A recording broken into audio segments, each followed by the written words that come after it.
The toxic system's main defense mechanisms against acknowledging their toxicity is their regressive displays, which are trying to convey to the scapegoat that they are powerless and that they are a victim, which means that they cannot change their toxic behavior. Essentially, they are role-playing as emotionally regressed children who do not have the capacity for personal accountability.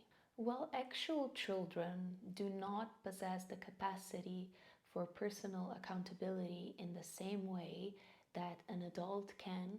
The toxic system takes it upon itself that on an emotional level that they deserve the same sort of treatment and understanding around personal accountability and responsibility as children do.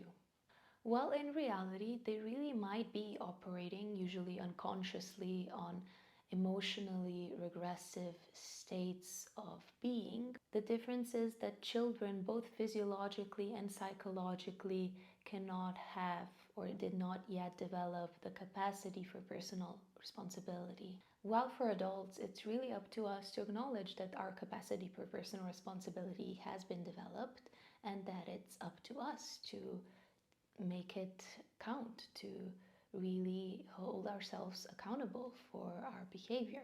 So the toxic system's defense mechanisms are trying to return them on an unconscious level to a psychologically regressed state of a child, and not just a child but a baby. They want to be totally dependent and excused, so dependent on the mother or the caretaker, which is usually this role is given to the scapegoat, but they also want to be excused of personal responsibility, like a baby would be excused from it. And they also want to be excused of the expectations that a father would put on a child, so not on a baby, but on a little bit of an older child, with the motivation to encourage them to go out into the world and develop the capacity for personal accountability. So this defense mechanism's only motivation for the toxic system is to dissolve them of any sort of personal responsibility and accountability.